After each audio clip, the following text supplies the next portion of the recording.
السلام علیکم ورحمت الله.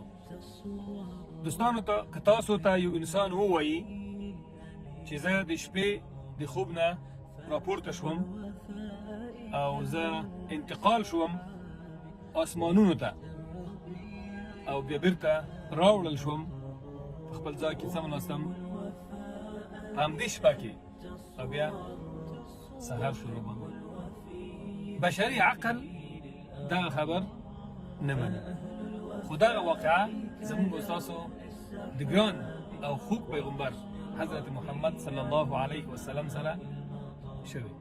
د اسراء او معراج کومه واقعه چې ده د حق ده. رسول صلی الله علیه وسلم عام الحزن کې کله چې بیبي خدیجه رضی الله تعالی عنها او د ده ګران کاکا وفات شو، دی ډېر زیات خفه و. د دعوتي رحلې په خاطر باندې طائف ته لاړل او په طائف کې هم خلکو ورسره ډېر بد وضعیت وکړ.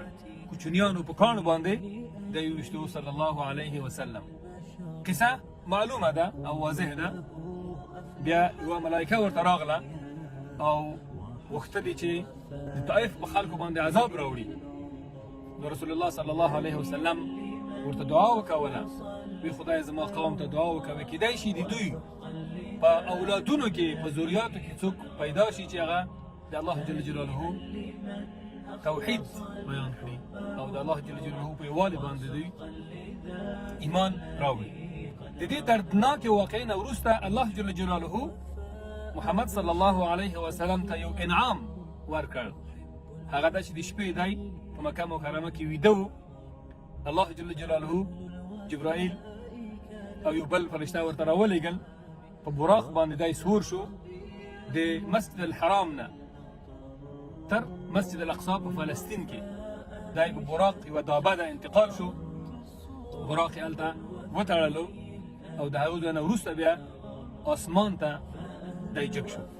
مشهوره واقعه ده، علما کرامو بیان کړې وي او حتما تاسو معلومات لرئ. نه غواړم چې ډېر عمیق په دې قصه کې ولاړ شم. لومړي اسمان ته لاړ، هلته سیدنا آدم علیه السلام و او هغې باندې سلام وکولو او هغې پوښتنه وکوله چې دا څوک دی. ورته وویل شول چې دا محمد دی صلی الله علیه وسلم. نو بیا ورته وویل چې مرحبا بابن الصدیق.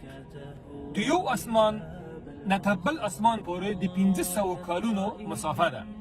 بیا د یو اسمان صرف د اسمان د کومه اندازه چې ده په دې کې هم د 500 کالونو مسافه ده.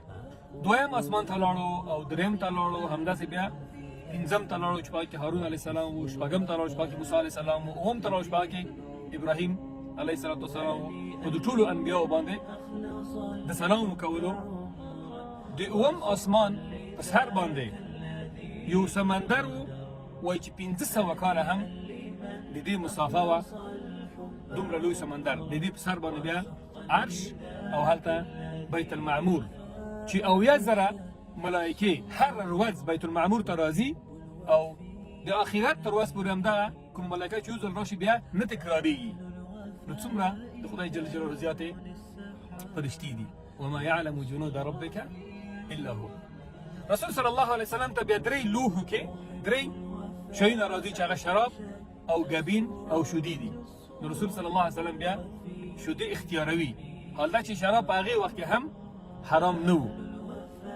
نو بیا ورته ویل کېږي چې هدیت وهدیت امتک یا هدیت فطرتک فیما معنا. بیا دلته لمنځونه فرض کېږي. الله جل جلاله په محمد صلی الله علیه وسلم باندې 50 لمنځونه فرض کوي چې بیرته راښکته کېږي. په شپږم اسمان کې موسی علیه السلام د رسول الله صلی الله علیه وسلم نه پوښتنه کوي، ورته وایي چې 50 لمنځونه فرض شول زما په امت باندې. موسی علیه السلام ورته وایي چې ستا امت ضعیف دی، 50 منځونه نشي ادا کولی، ولاړ شه بیرته الله ته ووایي چې لمنځونه درته کم کړي. د خپل مشاور جبرائیل ته ګوري، هغه بیرته جګوي او الله ته ورځي. قصه طولاني ده، 10 منځونه ورته کمیږي، بیا وروسته بیا راځي موسی علیه السلام بیا ورلیږي، بیا ورځي 10 نور کمیږي، بالاخره 15 منځونه بیا پاتې کېږي او موسی ورته وایي چې دا هم زیات دي، ورشه بیا یو چې زه نور د پروردګار نه شرمېږم.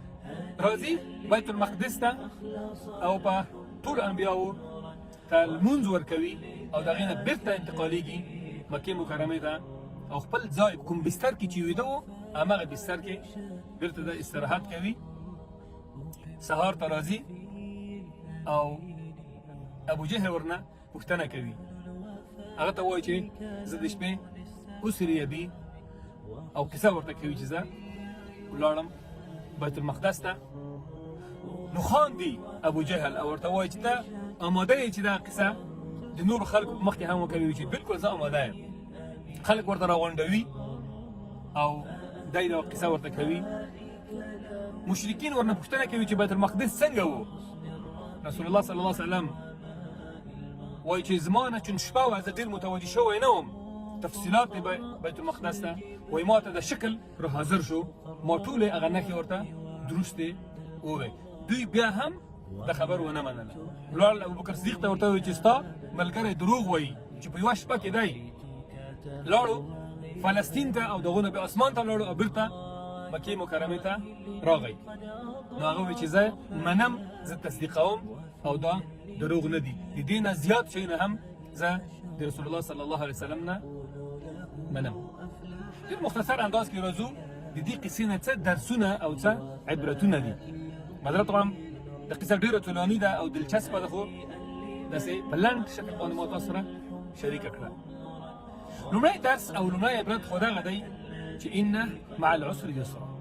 د مشکل او ستونزې نه وروسته حتما آرامي شته، حتما انعام شته، حتما جایزه شته.